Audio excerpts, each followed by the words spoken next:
อุ้ยเขาเบิดหากินน้ำบาดผัวหาคนเนาะโดยแง่ขี่กะติกะคำขึ้นแง่กะติติงสิแง่ก็นอนบ่โอ้ยหมูกระไร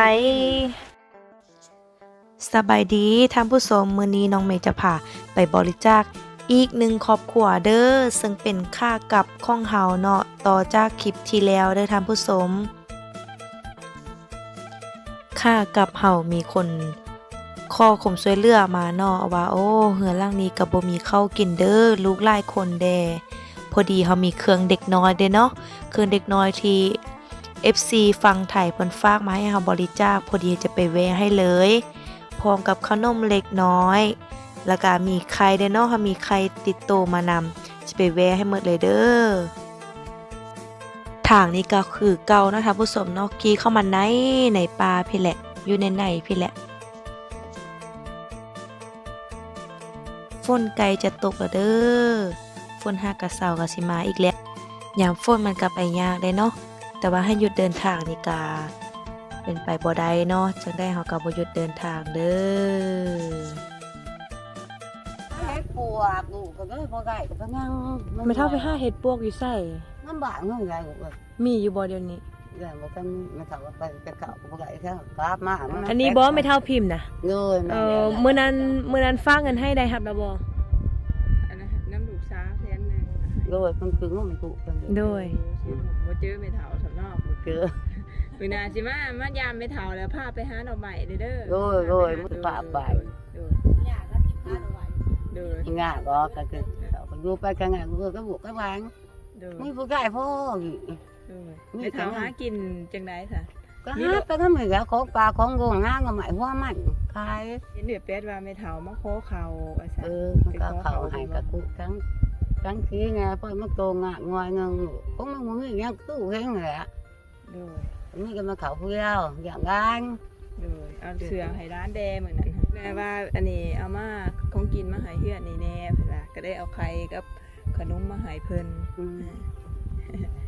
ก็สู้แต่ดูไม่แห้งก็ปะถึงแท้หนูเลย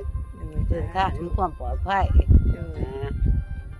แต่ว่าแก่แก่ขึ้นมาเขาตรงนี้เขาก็หูงอเฮ้ยเขาว่าได้กิ่งแล้วกิ่งแกงนั้นมันดูมีโอกาสแล้วก็สิมาหาในเฒ่าแล้วสิผู้แล้วไปหาสิมาหาใหม่ผู้น่ะมาเนาะพออยู่เขายุ่งมาตองจะมีผู้ใจดีให้อยู่เนาะเป็นปันกันแบ่งลูกไปได้อยู่เลยจ้างเขามาแขกมาปึงมาบนมาแง่ดินแถวนี่มันขอเพิ่นอยู่เนาะบ่แม่นดินไม่เฒ่าเนาะกับพวกคนน่ะเขาแรกแกสมอบ่จะอันนี้แม่นขอเพิ่นอยู่เบิดเนาะแถวนี่เนาะแม่งเบิดไม่ตั้งไปหาก็ไม่ขายลูกเป้าทานเขาทานหาหน่อไม้ขายมาได้ก็ได้บ่ได้ก็กลับมาเป้าแบบบ่ได้เฮ็ดหน้าเนาะไม่เฒ่าเนาะบ่ไม่ง่ายหรอกแค่นี้เขาอยู่สูงเนาะตู้หางามมึงอยู่เทิงผู้ผิดแน่เนาะอันนี้เพิ่นเอิ้นเทิงผู้ได้นี่เฮ็ดหน้าบ่ได้เนาะแถวนี้เนาะนี่ก็คือประเทศไทยเฮ็ดการทุกคนคือการแบบตรงนี้เขามาขออยู่เพิ่นก็เฮาบ่มีเพื่อนกับมันเพื่อนกูเพิ่นบอกปุ๊บกูออกจอกกระแจกเพิ่นให้อยู่ผู้หมอนี่ก็เรื่องเฮาอันนี้เพิ่นเอิ้นบ้านยังไม่เฒ่าอันนี้ก็มันคือเฮายังคือนักเก็บเขาเอิ้นบ้านคนใดเอิ้นบ้านคนใดเนาะนี่เนาะบ้านคนใดเมืองนครปักศรีเนาะเสียงจำปาสักบ้านนั้นมาเด็กหน่อยมาเอาเครื่องวันนี้มาเอาเครื่องเด้อแม่ก็ง่อยมาเดียนแถวเอาเครื่องเด้อเรื่องง่อยก็บ่อยู่เรื่องง่อยนี่สิไปหากินหาอย่างนี่น้ามาเพิ่นมาแกะเครื่อง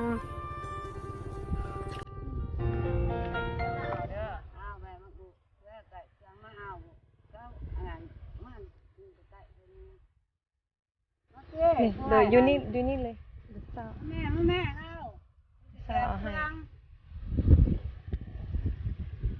าให้ท่านผู้ชมเห็นบอกฝนมาแต่พุ่นแล้วเนาะนั่นเป็นฝนเด้อมาแล้วเด้อฝนฮะ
ก็ได้ซื้อข้าวกินนี่แหละ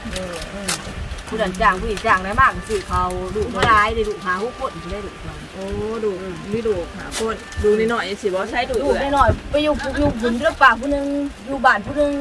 อยู่ที่3นะไปหาคน ไปหาดับจ่างปลูกมันปลูกยัง มันดีดับจ้างนี่เดียวที่19,000นี่ก็ได้ซื้อข้าวกินบางที แม่นานาชื่อล่อชื่อเขามากบ่มีเขาตัวเป็นสอบตัวเราเคยเอาให้คนเขาบ่มีมื้อหน้าเด็กยังสิมาใหม่อีกอยู่ มีโอกาสสิมาหาอีกเพราะว่าเอารถจักรมารถเนี้ยมันรถมาสุดแล้วมันมาบ่ได้มันค้าแม่น สิมาถ่าย อย่าฝนเด้ เบิ่งถ้าว่าเพิ่นอยากช่วยเหลือเพิ่มเติมเฮาก็เอามาให้เอื้ออีก แม่น คนเอื้อเนาะ ด้วยไม่ได้บ่นอนก็ถูกเขาหรอกมาขออยู่ผู้พี่บ่อยู่ บ่มี เผาดินเผาร้อนเขา มีลูกจักคน 5คนนี่ 5คนใส่คนได้เด้ มีแต่กับใจอีผู้หญิงผู้หญิง แม่นทางล่างเนาะ อยู่บ้านหันผู้นึงอยู่ดับเจ็ดผู้นึงไปอยู่น้ำดูมันหลายคนที่เขาเอาไปเลี้ยงน้ำปั้นกันมันถูกอย่างเลย อันพวกเอ้ยเด้ โอ้ยเดี๋ยวบ่อันนั้นของเอื้อเนาะเนี่ย โดยที่ ใช่ขอเบิ่งแน่ เบิ่ง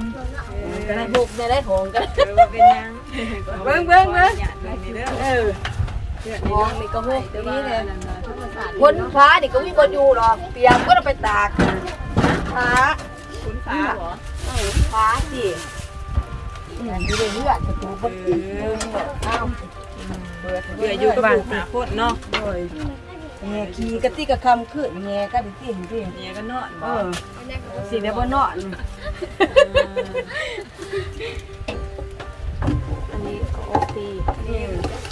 เอาตรงนี้นอนไปที่วัดโต๊ะก็ใหญ่ไปเบื้องซ้ายเบื้องขวาวัดร้ายกว่าหาความกินบ้างซะ มีไฟใส่อยู่บ่ บ่มีอีพี่น้อง บ่ได้ ไฟก็บ่มีถ้าก็บ่มีนะอยู่ใกล้ตะเกียงใต้นี่ไฟที่ใต้น้ำมันน้ำออกไป อืม บ่มีไฟใส่บ่มีไฟใส่ บ่มีหนังบ่มีไฟเนาะ บ่มีน้ำมีไฟใครก็ไปขอใส่น้ำผู้เฒ่าพอได้กินน้ำพอได้อาบ อืม ที่ละหวยครับพุทธิลงหวยพุทธิตะกี้ก็ลงหวยแล้วมาทางนึงตะกี้ก็หาบมาแต่หวยมากิน กินน้ำหวยน้ำยังเพิ่น เดี๋ยวรอเดี๋ยวถูกเลยเจ้าวิบอลนี่นะหาเต่ากินคำหรือว่าซะได้มา10-20พักก็ซื้อข้าวมื้ออื่นต่ออีก5ต่อมื้อนี้ได้พัก ได้มือแล้ว เอ ค่ะ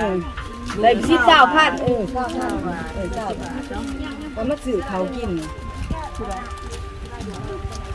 โอ้ยคุณนี่บ่ทันได้สูตรเบิดแต่เด้มี เบิ แต่ ดแต่ สาม ยา ไม้ ไป มาบัดนะสิอันนี้ ร้ายถูก